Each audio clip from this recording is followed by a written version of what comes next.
Hey, topping lines math and history, and we're going to be taking a look at perpendicular and parallel lines. So, we have been reviewing y equals mx plus b stuff, and we've been also reviewing all about slopes, and we're going to incorporate them in how we can find them in parallel and perpendicular lines. So talk about lines. What do you think these two lines represent? Or what are they called?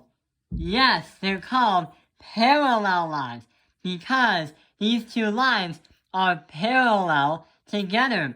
And if you try and incorporate slope-intercept form, then if you tried having a slope, two slopes on a graph, then they would be the same slope but different y-intercepts. Because we can write y equals 3x plus 1.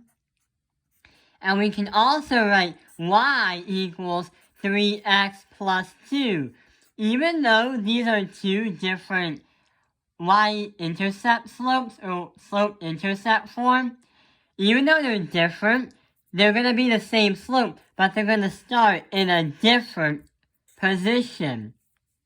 Here's what it looks like on a graph.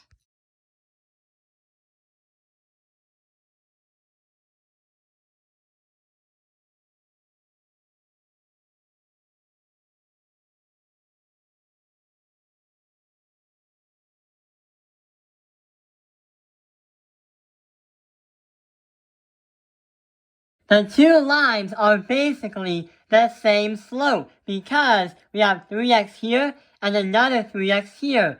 Even though there's the same slope, they start at different positions and they will never touch each other. If you try to make the graph smaller and expand it, these lines will never ever touch each other. With parallel lines, they don't have to always be horizontal, or they don't always have to be like this. They can also be vertical, like train tracks, like this. So there's an acronym of what equations you can use for slope when you have vertical parallel lines. If you ever heard of the acronym HOY, VUX, HOY, VUX, it represents and it tells you what equation you'll be using while using a vertical slope. So, the letter H in the acronym represents that the line is horizontal. If you want to take a look at the letter O, the O stands for a number, not a letter. So the O represents that the horizontal line is a zero slope. The letter Y represents that you'll be using the equation Y equals a number, like Y equals 4. It's going to represent a horizontal line on the 4.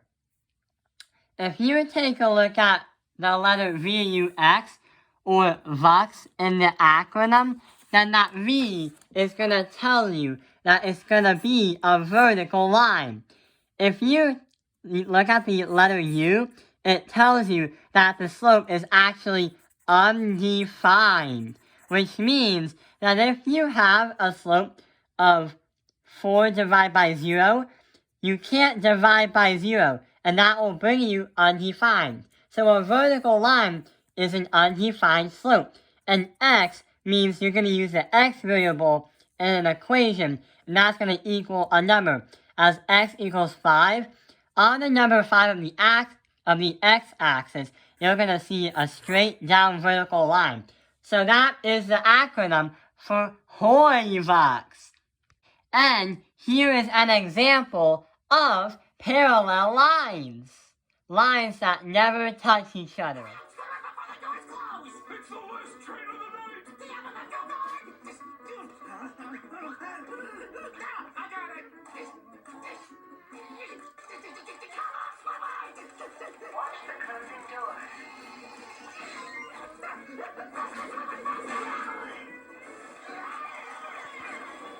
Let's move on to the next type of lines. So, what kind of lines are these called? Type in the comments below. So, what kind of lines are these called? Yes, these are called perpendicular lines. With perpendicular lines, they have lines that intersect each other. But there's only one difference, because when we said that they intersect each other, there's one rule that these two lines have to follow. You may think that perpendicular lines are just crazy intersections of weird lines and weird designs, but actually, the rule states that perpendicular lines must intersect by 90 degrees apart from each other. So that side's 90 degrees, that side's 90, this side's 90, and that side's 90. Here's an example of what a line does not count as perpendicular lines.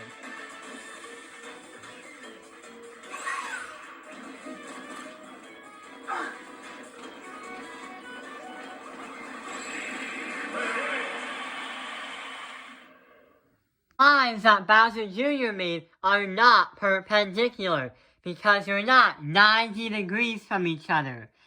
So, when you want to try and come up with your own y equals mx plus b equation, we gotta be very careful of that because perpendicular lines strictly must be 90 degrees. And if we make an equation that doesn't make 90 degrees, therefore it's not perpendicular. Let's try and find another line that will perpendicular itself to y equals 2x plus 1. And when we do that, we gotta find the opposite reciprocal because perpendicular lines must have a positive slope and a negative slope. So they can perfectly fit each other and intersect at 90 degrees, and it will become a cross.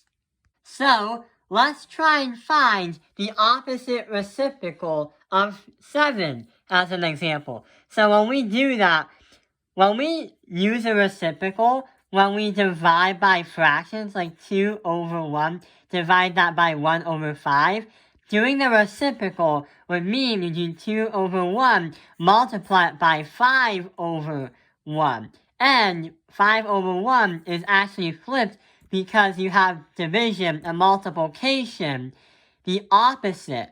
And when we do add and subtract, they're also the opposite. And the rule states that we must have a positive slope and a negative slope. So, what is the negative slope of number 7? What we gotta do is turn it into a fraction as 7 over 1. And since it's positive, we have to turn it negative. So we're gonna add a negative bar right there.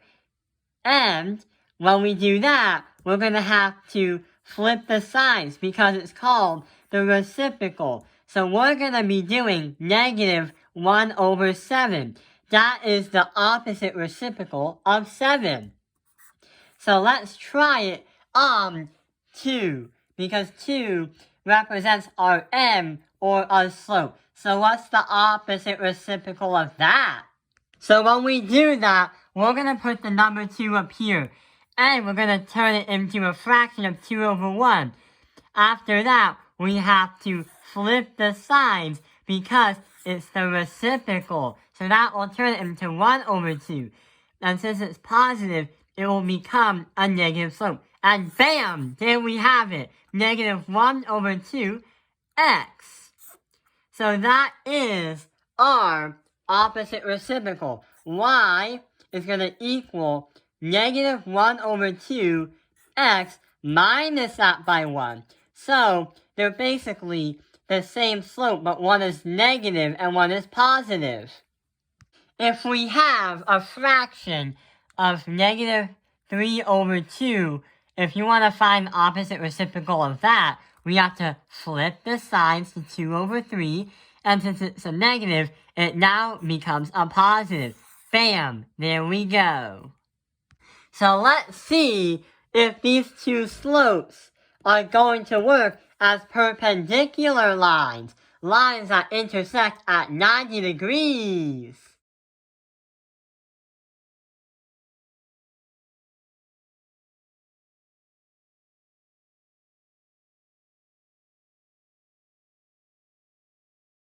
Those definitely follow the 90-degree rule, and these are definitely what you call perpendicular lines. These two are basically the same slope, but one is positive and one is negative. So we have to have the opposite reciprocal of a slope, and we have to have the opposite of a y-intercept, or where the slope starts. Here's an example of a perpendicular line.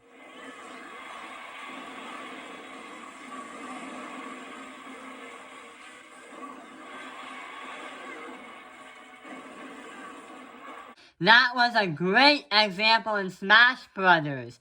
The fiery flames of the lines perfectly 90 degrees. I hope this video has helped you. Thank you for watching Tao Ping Live's Math Industry. Like and subscribe.